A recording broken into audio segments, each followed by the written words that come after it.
crimes also be different and altered according to the varying legal dynamics or the specific peculiarities of each area, or should it be uniform?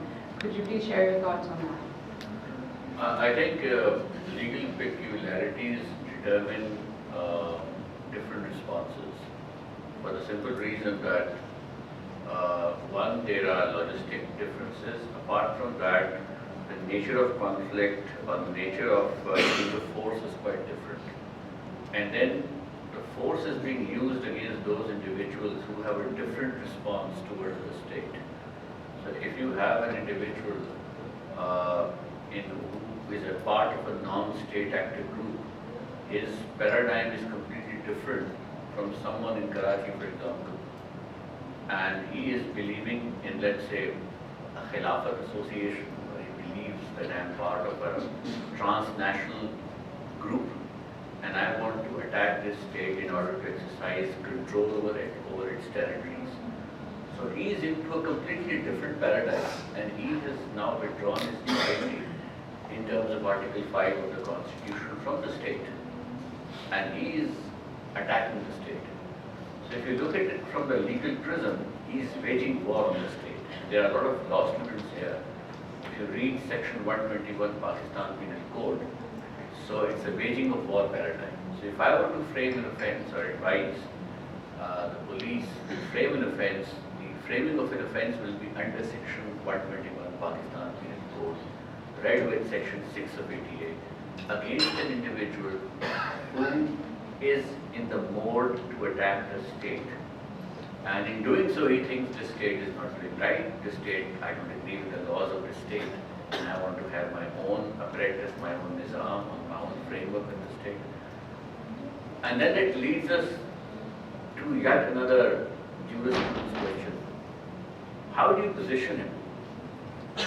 Is he in traditional enemy? Because in terms of Article 10, you have an exception clause. That the fundamental minimum treatment that you are according under the Constitution is being accorded to someone who is not disagreeing with the state's laws, but has committed an offence. So, an ordinary criminal has committed an offence against a fellow citizen, killed him, zakhmi kar diya, maar diya, daan tod diya, zarab laga diya, traditional offences. He is not challenging the state authority, he is not questioning Section 5. He is saying, I believe in the state, but I haven't. In Article 10, you have an exception for the enemy. And the enemy of the state is someone who is viewed as enemy alien.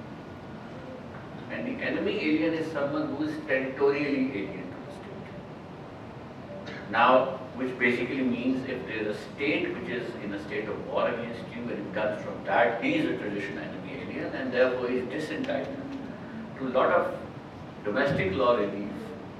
And that is why some of the law students may recall there is Section 83 or 84 of the Civil Procedure Code, which says if an enemy alien wants to file a petition to assert his rights, he has to seek permission from the federal government. So if Yadev, who is a traditional enemy alien since he comes from one state, was to plan to file a petition questioning his conviction or due process or whatever, then in terms of Section 83-84, he would have to approach first the federal government. And the federal government will grant a permission for him to maintain a petition. And the idea of 83 CPC is very simple, that if someone is attacking the state, then the state will be reluctant to make available its own remedial apparatus to him. Now this is a discussion with reference to enemy alien in particular. The second question is, what if someone is ideologically alien? He may not be territorially alien. He may be part of living in your state, but he is now associated with an ideology which is alien.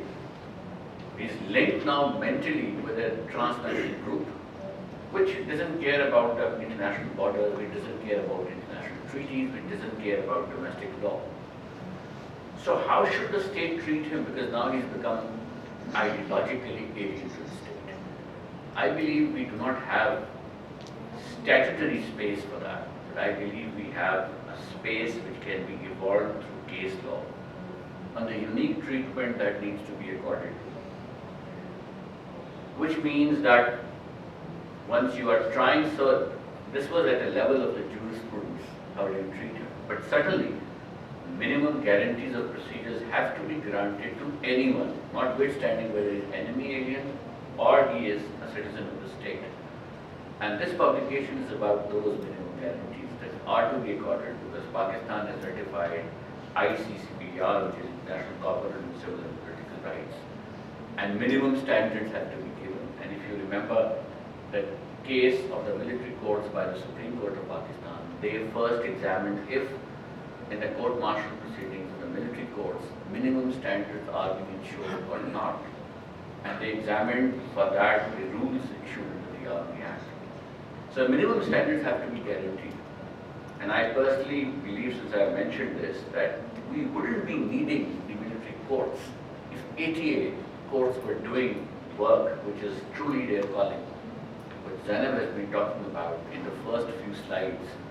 Why do this conveyor belt of ATA gets cluttered with so many offences which shouldn't belong to ATA? If we clear the entry point of the belt, we might actually have a load-bearing capacity of the ATA system. So, apart from territorial unity, then there is a larger context. How does the state exercise and authorize the use of force in, let's say, KPK or Karachi or Lahore or elsewhere, or combing operations and so on and so forth. For that, you have to look at then 245, which is enabling framework.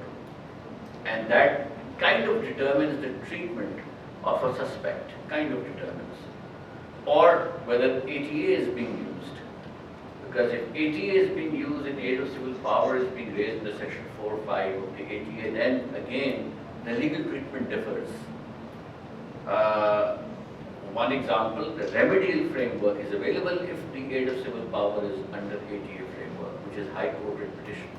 Under 245, the High Court writ petition stands suspended. So again, we need to look at, so clearly, my conclusion to your question would be that legal treatment varies from the unique nature of conflict. And that is one big reason when we were working on setting up the conflict law center in INOS and Jamal were discussing this. We thought this is going to be one hell of a confusion in Pakistan. And to clear this confusion for the courts, for the academics, for the journalists, the legal community, we need to be clear about what regime governs what particular area of conflict. So I'll stop here. Thank you so much, sir. I'd like to address Sir Uwais now with the next question. We, as Sir Soofi Sahab also mentioned a couple of times,